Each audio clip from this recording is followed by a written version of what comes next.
Entretien du Marquis, bonjour à tous. Commémoration du 8 mai, la Macronie en état de siège.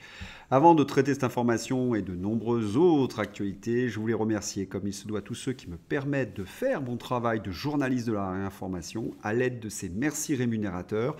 Aujourd'hui sont à l'honneur Nathalie Sias, Tan, Aïda Lyric, Sylvie Buffet, Jean Castex, bodybuilding officiel, et Céline Dujardin. Merci du fond du cœur. Vous avez peut-être remarqué que je n'étais pas très présent sur les réseaux sociaux. J'ai en effet un travail à terminer, encore 2 jours, et après je serai de retour pour dialoguer avec vous. Je tenais vraiment à me présenter mes excuses. Et puis, il ne faut surtout pas lâcher, il faut continuer à soutenir, à lever le petit pouce bleu, à m'écrire des gentils messages, à diffuser sur d'autres réseaux sociaux. Sachez que le gouvernement passe à la vitesse supérieure. Non seulement il persécute les opposants politiques, nous l'avons vu hier avec les cas de René Chiche et de Marc Doyer, mais en plus, et la chose ubuesque, ils mettent la pression sur les journalistes aux ordres. Oui, vous entendez bien, les macronistes mettent la pression sur des journalistes qui leur sont fidèles. C'est ahurissant. Avant de traiter cette information, on va commencer par la principale, le 8 mai. Alors l'image du 8 mai qu'on retiendra, je pense que c'est celle-là, les Champs-Élysées déserts. Depuis quand Paris est désert lors d'une commémoration officielle? Depuis quand les rues sont interdites au public parisien? Eh bien, il faut remonter, vous imaginez dans quelle période, pendant les heures les plus sombres de notre histoire, les autorités allemandes avaient en effet interdit au public parisien de participer à la célébration de l'armistice du 11 novembre 1918. Et lorsque l'armée allemande défilait sur les Champs-Élysées, il y avait peu de monde, on regarde les clichés, il n'y avait personne sur les Champs-Élysées, sauf quelques badauds et quelques femmes en pleurs. Voilà comment les choses se passaient à cette époque. Et il est vrai que l'on peut peut-être faire quelques analogies. Et puis revenir dans le sens de commémoration. Commémoration vient du verbe mémorare, je vais y arriver à mémorare, qui signifie évidemment se souvenir, et du préfixe cum avec. On se souvient donc ensemble, il y a une communion de tout le peuple français face à certaines dates. Le 8 mai, pour nous gaullistes, eh bien, c'est une communion encore plus particulière peut-être que tous les autres, parce qu'on se souvient de nos parents qui sont tombés pendant la Deuxième Guerre mondiale. Je pense à mon oncle qui est mort en 1944, tué par les soldats allemands. Il était parachutiste, vous avez le livre derrière moi, il était dans les SAS. J'ai un autre oncle, le petit frère de mon père, qui est mort sous un bombardement en 1940. Je pense aussi à toute la région du Nord, dévastée. Je pense aussi à mes amis de confession juive, évidemment, qui ont été encore frappés plus que tous les autres. Voilà, donc on se réunit, on célèbre ce moment, on se souvient, c'est le peuple, les dirigeants bien évidemment. Et là, désert. La cérémonie est donc en fait, en quelque sorte, perd de son sens. Ce n'est plus une commémoration. C'est Emmanuel Macron qui fait encore une fois une opération de communication. Regardez ce cliché, s'il y a quelque chose d'absolument terrible, les Champs-Élysées sont déserts, les rues sont désertes, on a l'impression de se retrouver à Bucarest, sous Ceausescu. Il y a donc quelque chose d'extrêmement gênant dans cette mise en scène.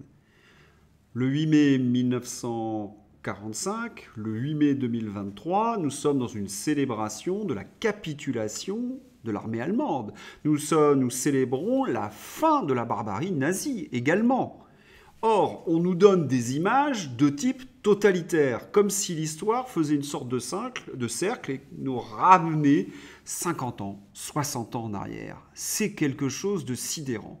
Et que dire de ce président de la République qui reste enfermé dans sa voiture devant des Champs-Élysées vides au milieu des motards? Elles sont aussi très signifiantes. Il ne peut même plus sortir de sa voiture. Il ne peut même plus saluer. Et lorsqu'il arrive à l'Étoile, il y a un écran géant où on voit son visage. Alors, une chose, où est le public qui bénéficie de cet écran géant? Il n'y a pas de public. C'est un écran géant qui participe à une mise en scène de propagande. Ce sont des images qui sont essentiellement pour les chaînes de TV comme France 2 LCI ou BFM, nous faire croire qu'Emmanuel Macron représente la nation française alors qu'il est détesté par la très grande majorité d'entre nous.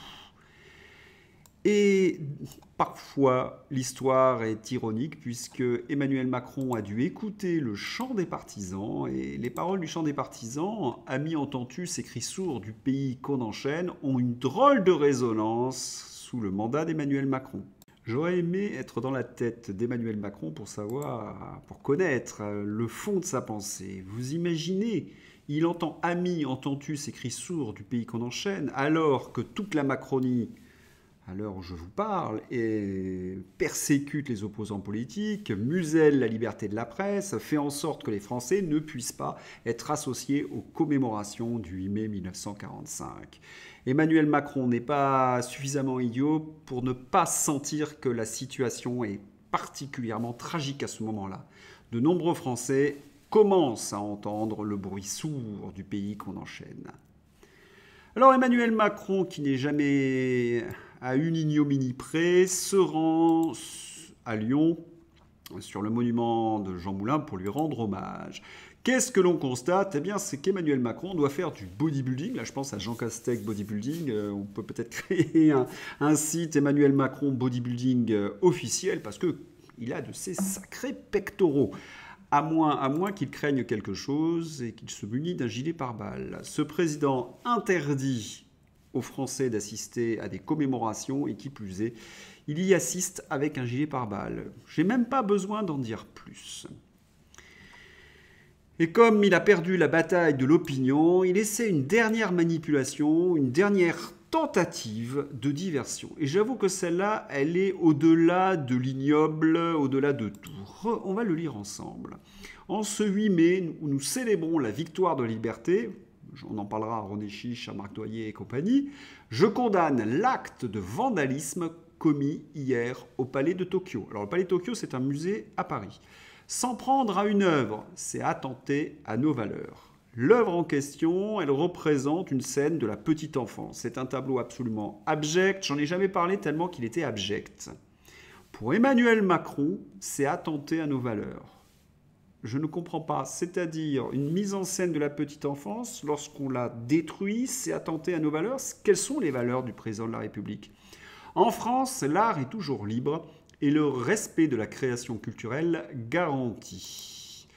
Eh bien, ce n'est pas vrai, puisque si un artiste remet en cause les lois de la République, il ne peut pas produire. Surtout qu'il y a énormément d'artistes aujourd'hui qui sont dans l'acte-action. Alors, c'est un monde que je connais bien, c'est un monde, le monde de l'art, j'entends. Quand on nous parle de liberté absolue, c'est qu'il n'y a pas de liberté pour les autres, parce que notre liberté est atteinte par la représentation de ce tableau. C'était une véritable abjection. Quand on expose des œuvres d'art dans un musée national, c'est comme le 8 mai 1945, c'est qu'il y a célébration du peuple français autour de ce genre d'œuvres. Elles ne sont pas là pour faire plaisir à quelques personnages dégoûtants ou à quelques esthètes dégénérés. Emmanuel Macron a osé en effet relier la petite enfance avec la célébration du 8 mai 1945. Comme dirait Audiard, certains osent tout.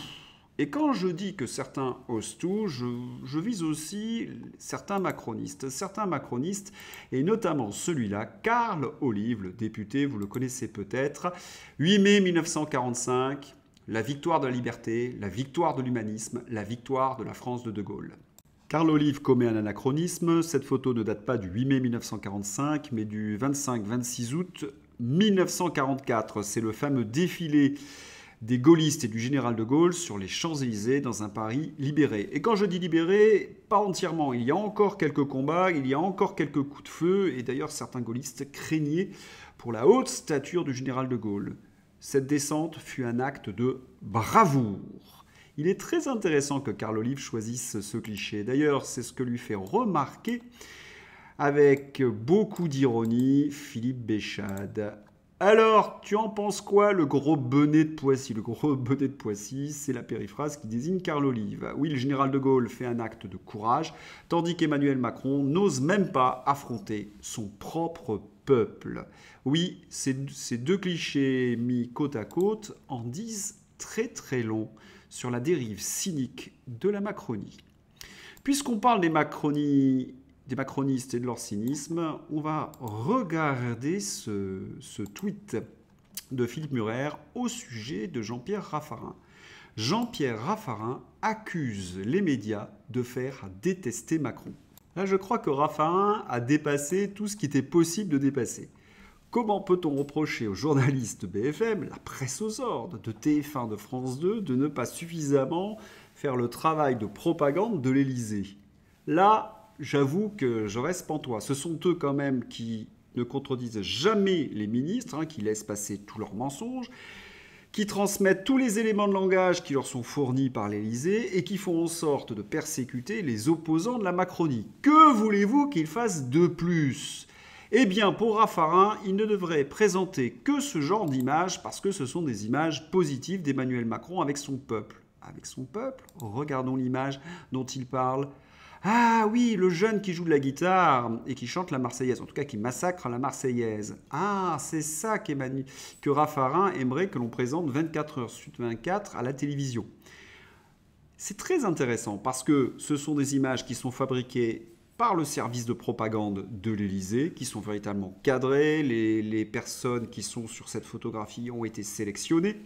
Vous vous souvenez, j'en avais fait un numéro que tous les manifestants qui ont voulu s'approcher de cet établissement ont été chassés par le service d'ordre qui a eu un arrêté préfectoral. Bref, pour avoir cette image, il a fallu ne pas respecter quelques éléments de notre Constitution. C'est ça qui est prôné par Raffarin. Et puis quand on la regarde d'un peu plus près, nous avons que des mineurs à l'écran. C'est-à-dire que les électeurs n'ont plus le droit d'approcher Emmanuel Macron et comme Joseph Staline, Emmanuel Macron s'approche des enfants. C'est encore un principe de la dérive totalitaire. Et oui, j'ai envie, pour une fois, de défendre la presse aux ordres. Parce que vraiment, ils font un travail de retape exceptionnel et je trouve que ce que dit Raffarin est forcément injuste. Pensez par exemple à ces bons journalistes de France 2. 8 mai, devant les Champs-Élysées vides, le commentateur de France 2 évoque tous les regards tournés vers lui, Emmanuel Macron.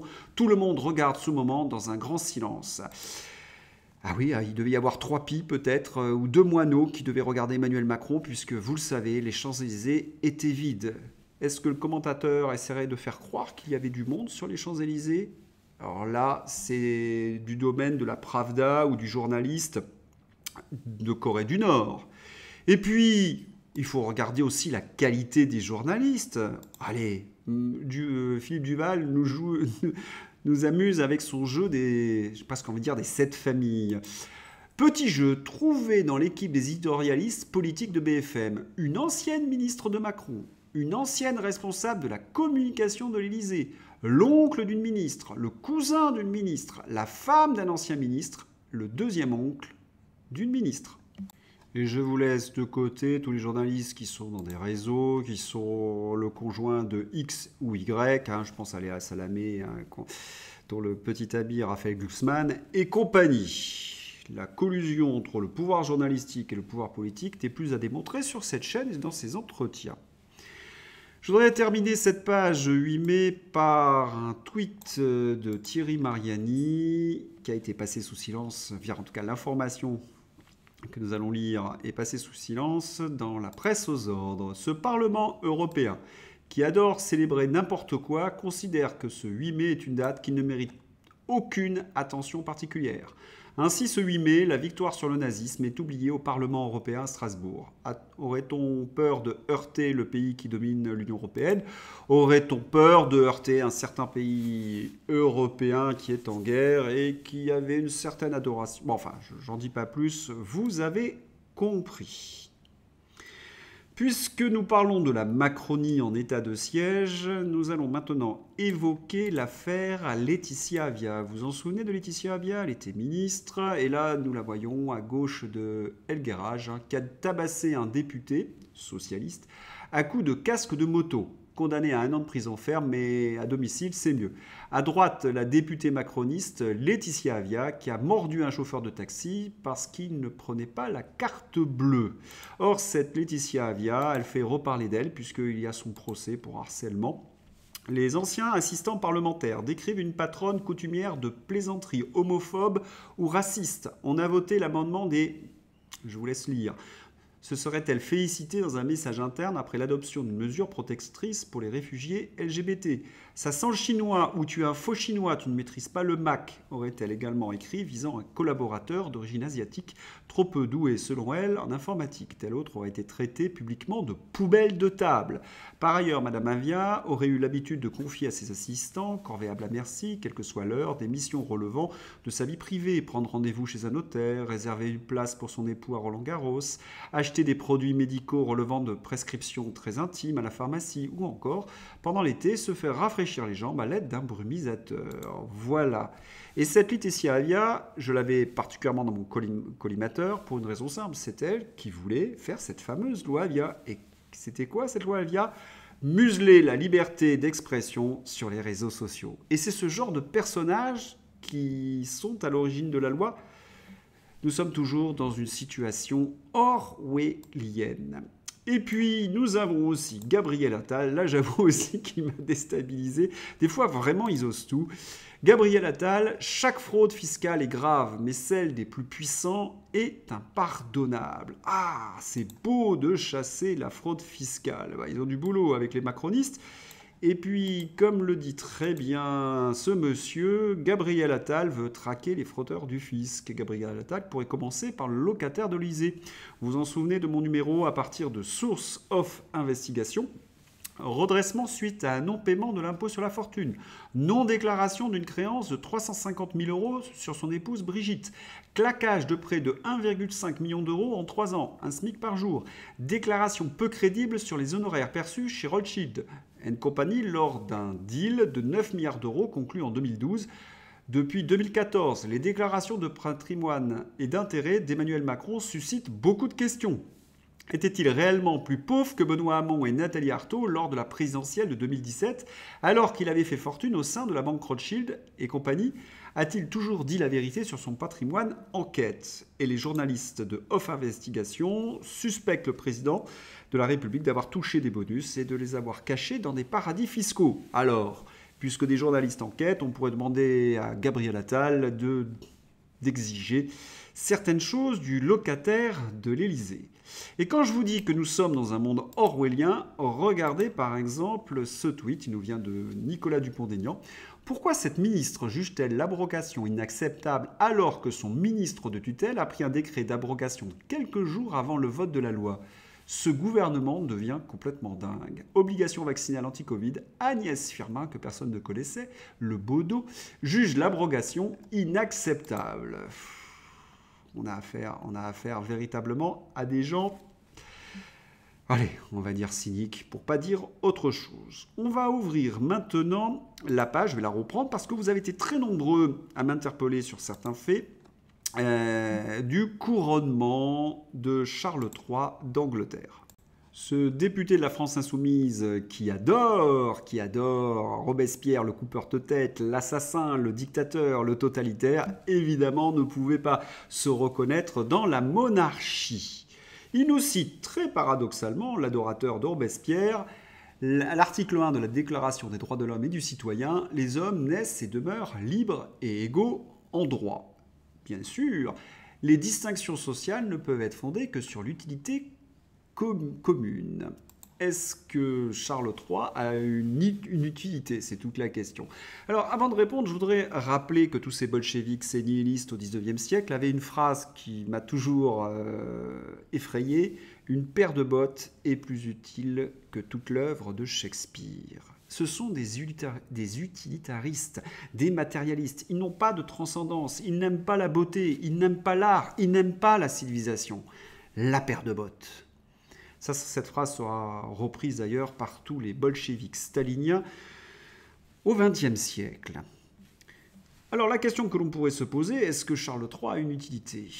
Déjà, on remarque que plus de 100 millions de spectateurs dans le monde ont regardé le couronnement. 100 millions de spectateurs se sont incarnés dans ce couronnement. Un roi, c'est cela, c'est de permettre l'union entre le passé et le présent. Et surtout, Dans ces sociétés qui sont très matérialistes, avec cette dérive justement bolchevique, communiste et compagnie, ils sont un contre-pouvoir essentiel pour garantir justement la liberté des citoyens. Car c'est très important d'avoir un régime qui garantit la liberté. C'est ça le plus important. C'est pas qu'il y ait une république, une monarchie. C'est de garantir que tous les sujets, justement, pourront exercer leur liberté d'expression, qu'ils pourront avoir une influence sur leur destinée. Je tiens à signaler, pour ceux qui l'auraient peut-être oublié, que sans la reine d'Angleterre, il n'y aurait pas eu de Brexit.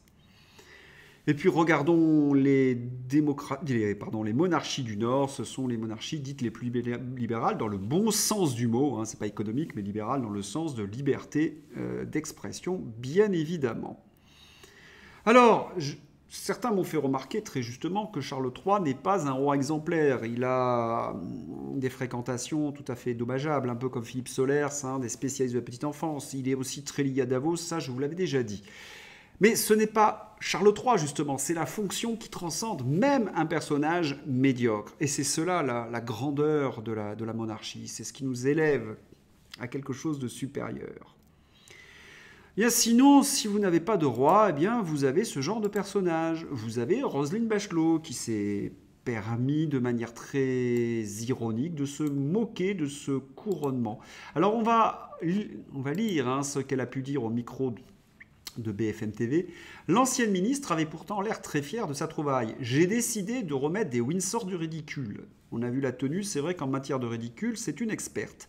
Pour l'ensemble de son œuvre, j'ai décidé de remettre un Windsor d'honneur au roi Charles III parce que franchement, son air consterné, ses vêtements de carnaval et heureusement ses oreilles qui permettaient à la couronne de tenir à peu près convenablement.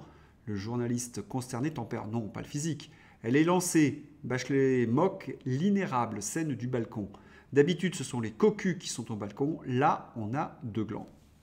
Pour ces gens-là, il n'y a que l'insulte. Restons courtois, nous dit Marc Baudrier, qui a écrit un très bon article dans Boulevard Voltaire. Disons que le trait de notre ancienne ministre de la Culture manque justement de culture, d'élégance, de respect, de tact. Qu'il ne grandit pas la France. N'en déplaise à Roselyne Bachelot, le couronnement du monarque anglais a tout de même suspendu devant leur téléviseur près de 100 millions de personnes dans le monde. Et je voudrais revenir aussi sur l'aspect de carnaval. Ça, c'est du carnaval. Pour Charles III, ce n'est pas du carnaval, c'est du faste. C'est-à-dire que tout le monde sait très bien qu'il ne se déguise pas, mais qu'il représente, qu'il transcende. Évidemment, pour des gens qui sont proches de Macron, ce sont des choses qu'ils ne peuvent pas comprendre. Et c'est d'autant plus triste que Roselyne Bachelot est d'une famille de résistants gaullistes. Elle est devenue d'ailleurs, d'après son frère, le vilain petit canard. Et lorsque nous n'avons plus de monarchie, lorsqu'il n'y a plus que des utilitaristes, eh bien, on risque d'avoir ce genre de personnages, des gens qui ne comprennent pas justement que l'œuvre de Shakespeare est bien plus importante qu'une paire de bottes. Voilà ce que j'avais à dire sur le sujet. J'espère que vous avez apprécié ce numéro. À bientôt pour un nouvel entretien et puis on soutient absolument la réinformation. Merci à tous, au revoir.